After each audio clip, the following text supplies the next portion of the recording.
বিশ্বাস করুন আর নাই করুন, মানুষের এই বন জঙ্গলে আমি যা খুঁজে পেয়েছি তা দেখে আমি নিজেই অবাক। দেখুন, আমাদের বাংলাদেশের সেই পরিচিত পান গাছ, কিন্তু এগুলো কোনো চাষ করা বাগান নয়, একদম বন জঙ্গল। আমরা সাধারণত বাংলাদেশে পানের বরজ বা বাগান থেকে অভ্যস্ত, কিন্তু এগুলো প্রাকৃতিকভাবেই জন্মেছে। দেখুন কি সুন্দর পাতার সাইজ, কত সুন্দর সতেজ। জঙ্গলের ভিতরে যতদূর যাচ্ছি দেখছি সব জায়গাতেই পানের ছড়াছড়ি, মাটিতে অনেক ছোট ছোট পান গাছ জন্মেছে। মানুষের আবহাওয়া পানের জন্য এতটাই অনুকূল যে এখানে পানের কোনো অভাব নেই।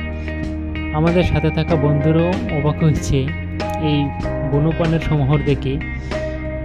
বিদেশে এসে যখন নিজের দেশের কোনো পরিচিত জিনিসের সাথে দেখা মেলে, তখন মনটা সত্যিই ভালো হয়ে যায়।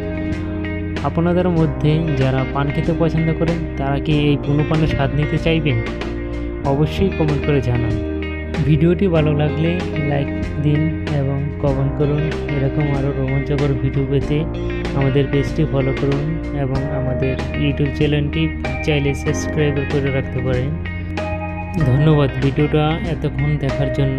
যে যেখানেই থাকুন, সুস্থ থাকুন, ভালো থাকুন, নিরাপদে থাকুন। ইনশাল্লাহ আবার দেখা হবে পরবর্তীতে কোনো ভিডিওর সাথে আবার।